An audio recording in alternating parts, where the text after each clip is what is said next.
If you're a QuickBooks customer looking to grow without the growing pains, you need the Intuit ERP, the AI native ERP that upgrades right from QuickBooks. Learn more at intuit.com/ERP. Choice Hotels get you more of what you value. Comfort Inn, it's calling your name. Save on the stay.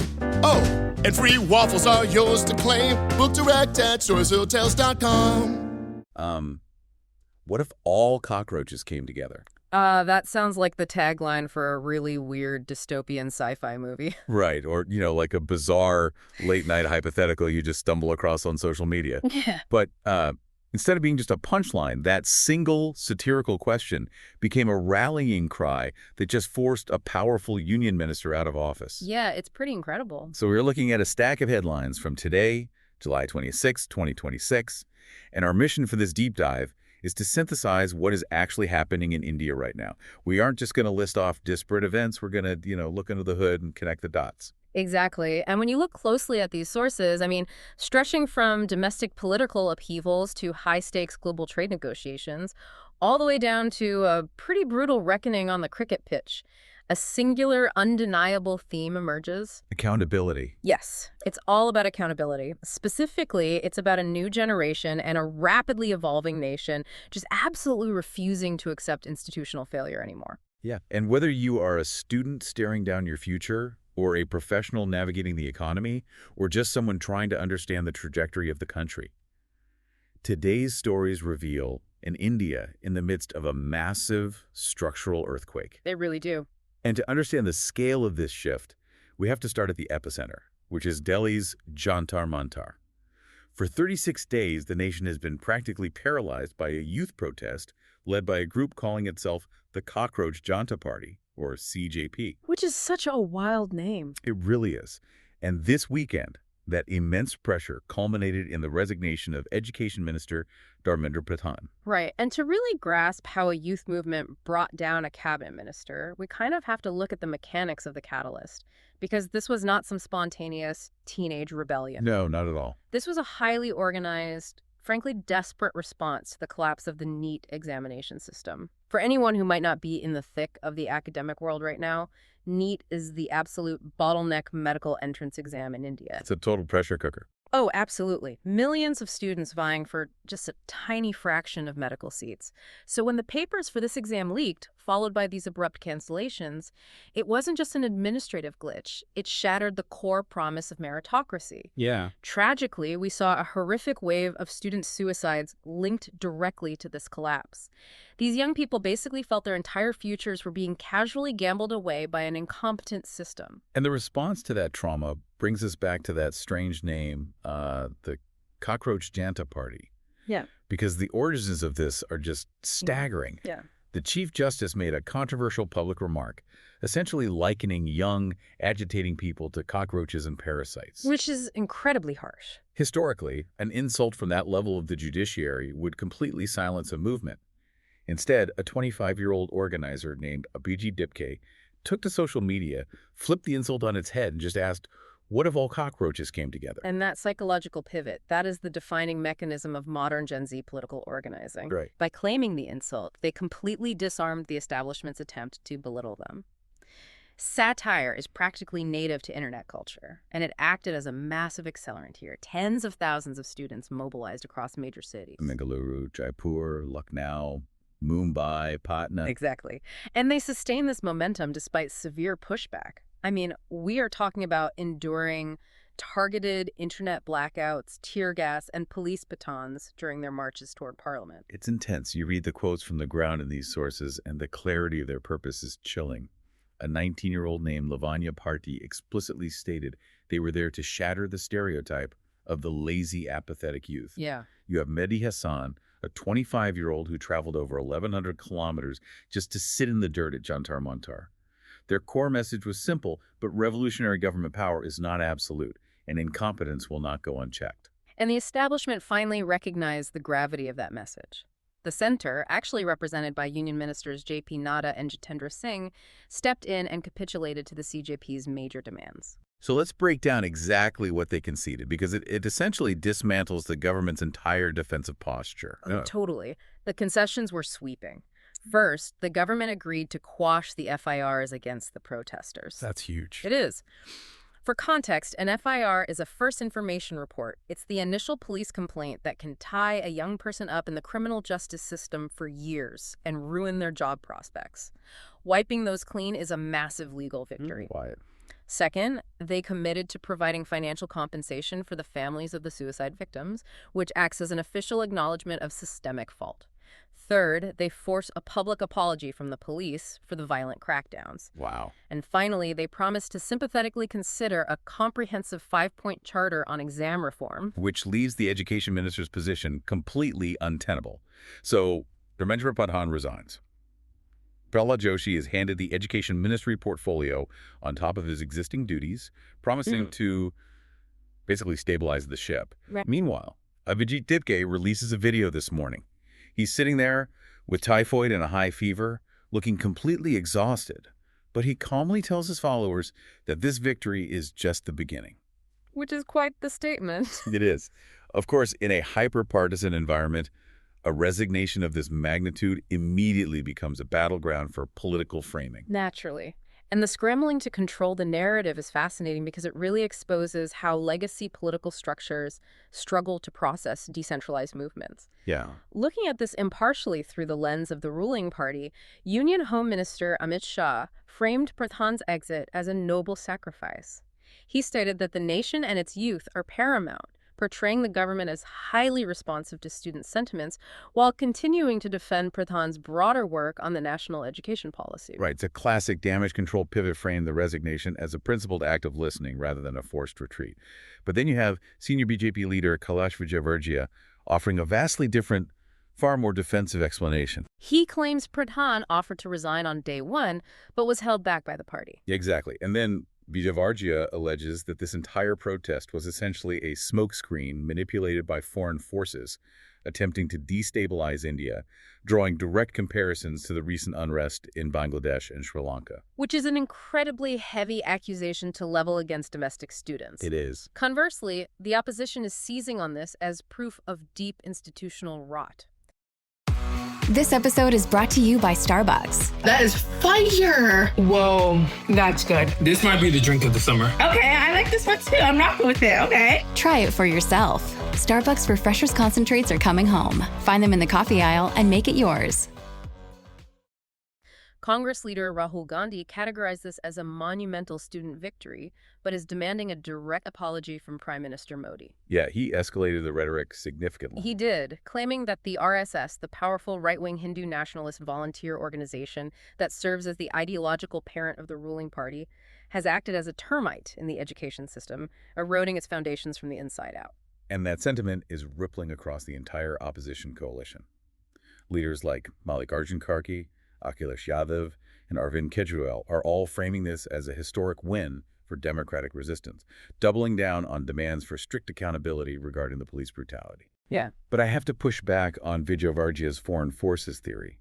To me, that feels a bit like blaming the weather for a leaky roof. That's a good way to put it. I mean, when you have tens of thousands of young people organizing organically because their exams were literally sold to the highest bidder and their peers are dying by suicide, isn't pointing to an international conspiracy, just a massive red flag that the political establishment fundamentally cannot comprehend genuine Gen Z frustration. It reveals a massive blind spot. I mean, when a movement is driven by raw domestic anxiety over jobs and education and fueled by decentralized internet culture, traditional political frameworks just don't have a neat, manageable box to put it in. Right. So politicians reach for familiar legacy explanations, foreign interference on one side, or deep institutional sabotage on the other. But as 18-year-old protester Shruti Bedi pointed out in the source material, this generation simply bypassed those old narratives. They reclaim their political voice through relentless, ground-up organizing. The youth are demanding a secure future at home, and they are viciously rejecting incompetence. But what is striking is how this demand for strict accountability is mirroring the government's posture on the international stage. That's very true. India is currently being forced to project an incredibly hard line on national security and economic stability because the global neighborhood is quite literally on fire. The pivot from domestic volatility to international security is stark today. I mean, we are marking the 27th Kargil Vijay Diwas, and Defense Minister Rajnath Singh used his address at the War Memorial in Dras, Ladakh, to draw an uncompromising line in the sand regarding national security. He delivered a remarkably blunt warning to Pakistan. He stated that any misadventure would invite a response beyond their imagination. Yeah. He specifically referenced Operation Sindoor and made it clear that India no longer differentiates between active terrorists and the sovereign governments that fund and support them. The quote that really stood out was his assertion that India is designing ships while Pakistan is designing terrorism. That rhetoric is a direct demand for global accountability, and it is happening against a backdrop of severe, rapidly escalating geopolitical instability. The conflict surrounding Iran is widening dangerously. Over the weekend, Yemen's Houthi rebels, who act as Iranian proxies, launched missile and drone strikes on major Saudi oil installations in Jizan and Yanbu. Now, for anyone listening and wondering why a drone strike in a Saudi city like Yanbu should matter to their daily life or morning commute, you really have to think about global supply chains. Definitely. Yanbu is a critical node for a pipeline that allows oil shipments to completely bypass the Strait of Hormuz. And that is the crux of the crisis right there. Iran has the capability to blockade the Strait of Hormuz, which is a massive choke point for the world's oil. Hitting Yanbu is a direct, calculated threat to the alternative energy arteries of the global economy. Which will ripple out to fuel prices everywhere. Exactly. And the instability isn't contained to the Middle East. Up in the Caspian Sea, Iran is now accusing Ukraine of attacking a commercial vessel and killing a sailor. In response, Ukraine's President Zelensky is alleging that Russia is feeding active satellite data to Iran to help direct these complex regional strikes. Wow. It is a highly volatile, tangled web of proxy warfare. And amidst all this escalation, the U.S. has abruptly paused its retaliatory strikes in the region after 13 consecutive nights. Yeah, the sources indicate the administration pulled back due to severe concerns about uncontrollable escalation, the alienation of vital Gulf allies, and, quite practically, the dangerous depletion of U.S. munitions stockpiles. So the global picture's just grim proxy wars, blocked straits, and major powers running low on ammunition. The global economy is basically walking a tightrope in a hurricane. That's exactly what it feels like. And yet, amidst all this chaos, India just pulled off what looks, on paper, like a massive economic and diplomatic victory with the United States. How do you even manage to negotiate favorable trade tiers with the U.S. while the surrounding geopolitical neighborhood is literally on fire? It is a masterclass in bureaucratic leverage. So, the U.S. Trade Representative recently concluded a massive investigation into forced labor risks across global supply chains. As a result of that probe, Washington announced a new 10% tariff on 17 different economies, including India. Now, wait, a 10% blanket tariff sounds like a brutal hit to our exporters. How is that being framed as a victory? Well, the victory is found in the math of what was avoided and the mechanics of how the Commerce Ministry fought back. The initial U.S. proposal was actually a crippling 12.5% tariff. Okay, wow. Right. And rather than just accepting the penalty, the Indian Commerce Ministry essentially flooded the zone with meticulous data. They engaged in sustained, aggressive negotiations, submitting thousands of pages of written evidence, demanding in-person consultations, and dominating public hearings. They really went on the offensive. They did. They proved that existing global tariffs already covered many of their goods. As a result, India was placed in a significantly lower tariff tier than 38 other competing countries. And even more crucially, 45% of India's total exports. Amazon Health AI presents Painful Thoughts. Why did I search the internet for answers to my cold sore problem? Now I'm stuck down a rabbit hole filled with images of alarmingly graphic sores in various stages of ooze. I can clear my search history, but I can never unsee that. Don't go down the rabbit hole. Amazon Health AI gets you the right care, fast. Healthcare just got less painful. To the U.S. were completely spared from this new duty. Wait, securing exemptions for nearly half of all exports is huge? It fundamentally changes the competitive landscape. I mean, categories like generic pharmaceuticals and smartphones already attract zero additional duties.